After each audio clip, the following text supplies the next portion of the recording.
Hello, I'm Wei Jian. I'm one of the archaeologists involved in the excavation of the Juyan Han Jian. The Juyan Han Jian were first discovered over 90 years ago. In 1927, Swedish archaeologist Folke Bergman joined the Southern Swedish Northwest Scientific Expedition, led by Swedish explorer Svan Hedin and Xu Xusheng, the provost of Peking University.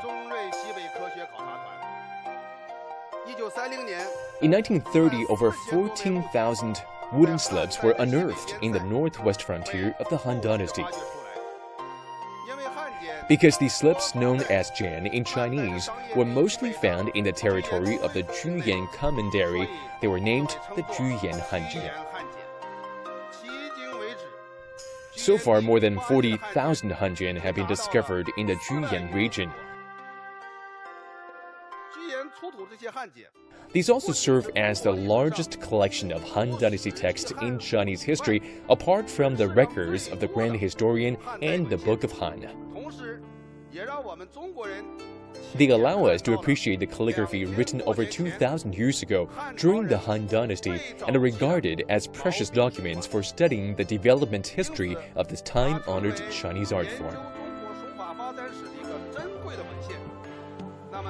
As calligraphy enthusiasts, it is important for us not to only understand the history behind these texts, but also appreciate the effort it took to discover these valuable cultural relics.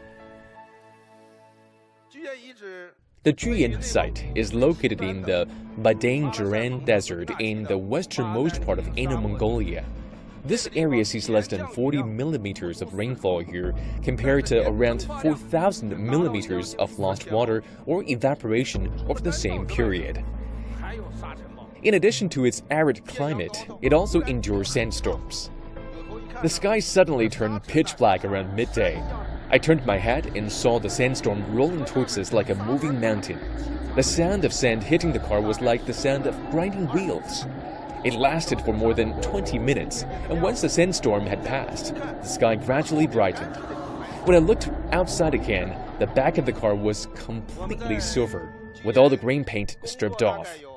We have been working in Juyan for almost 7 years, and incidents like this happen frequently. It can be said that each piece of the Juyan Han Jian was a challenge to obtain. The Juyan Han Jian touch on such topics as the politics, military, economy, and culture of the time, as well as people's daily lives during the Han Dynasty. Therefore, they can be considered as an encyclopedia of the Han Dynasty.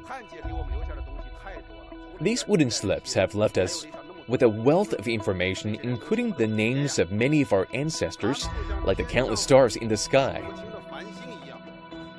These people lived in Juyan 2,000 years ago, and they recorded the trivialities of life on these Jian. They could never have imagined that these official documents, account books, and casual writings would transcend 2,000 years and reappear in the 21st century, showing us what daily life was like for most Chinese people during the Han Dynasty.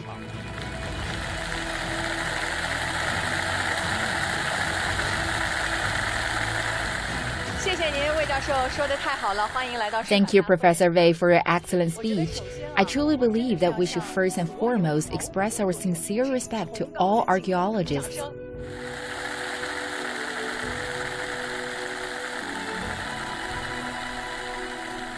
I'm sure you have told the story of the excavation of the Juyan Han Jian on many occasions. Do you have a different feeling as you share the story on this stage? Indeed, it is quite different.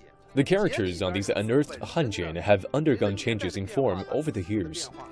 From this process, one can truly feel the deep cultural accumulation they represent.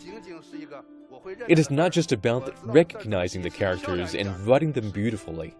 I believe there is a deeper essence embedded within them, a spiritual essence that is unique to the Chinese people. This profound sense of spirit is something we should not forget. Thank you again, Professor Wei.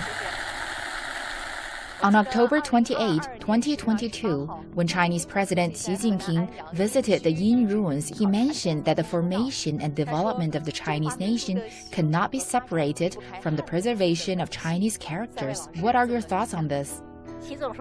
President Xi referred to the oracle bone inscriptions unearthed in the Ying ruins.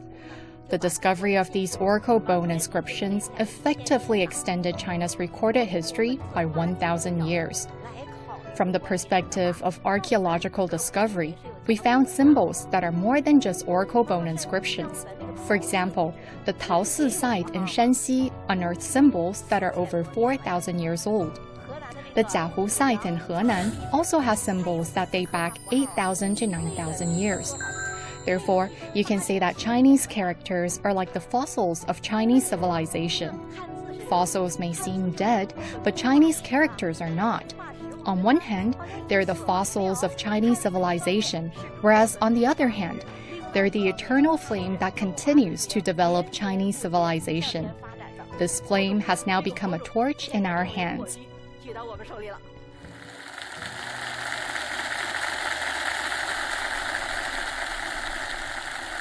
以居延汉奸为代表的一大批 The large number of bamboo and wooden slips that comprise the Juyan Han Jian present us with the most authentic state of writing at that time.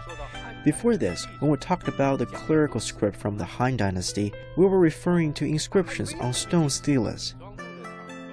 Stone steles were created in a very solemn and serious manner. They were very refined.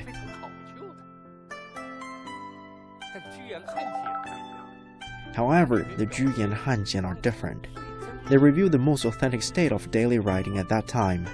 The brushstrokes are relatively simple and plain. All of the brushstrokes in the Juyan Han Jian can be divided into 3 categories.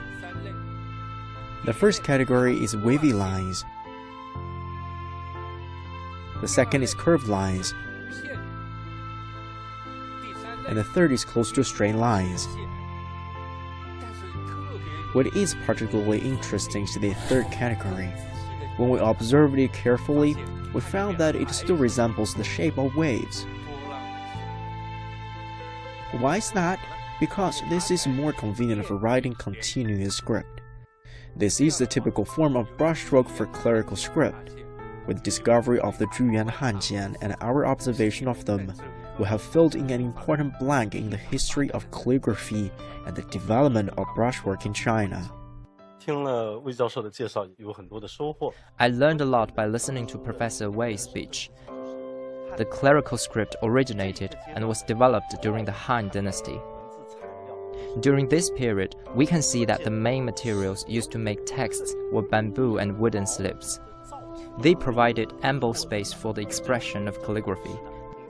Therefore, the formation of this clerical script can be regarded as a key starting point in the art of calligraphy.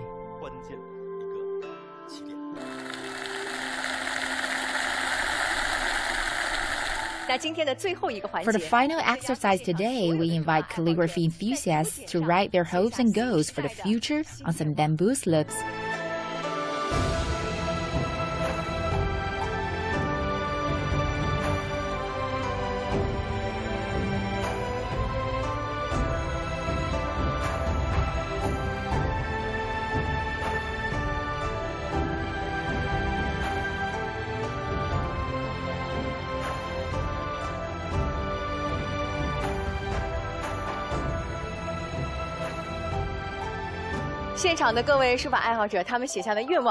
These have now been placed on the table, so let's select a few. Study harder and go home more often. Whose wish is this? Hello everyone, my name is Hong Yu. I'm currently studying at the calligraphy department of Beijing Normal University. As a graduate student, I cherish the opportunity to study very much, so giving it my all is definitely the most important thing for me. But at the same time, I also hope I can go home often to see my family. It's wonderful to frequently return home. It's a beautiful wish for many people.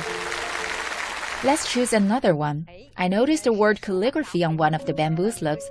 Excel and improve in the art of calligraphy. Whose wish is this? My name is Liu Wenwen.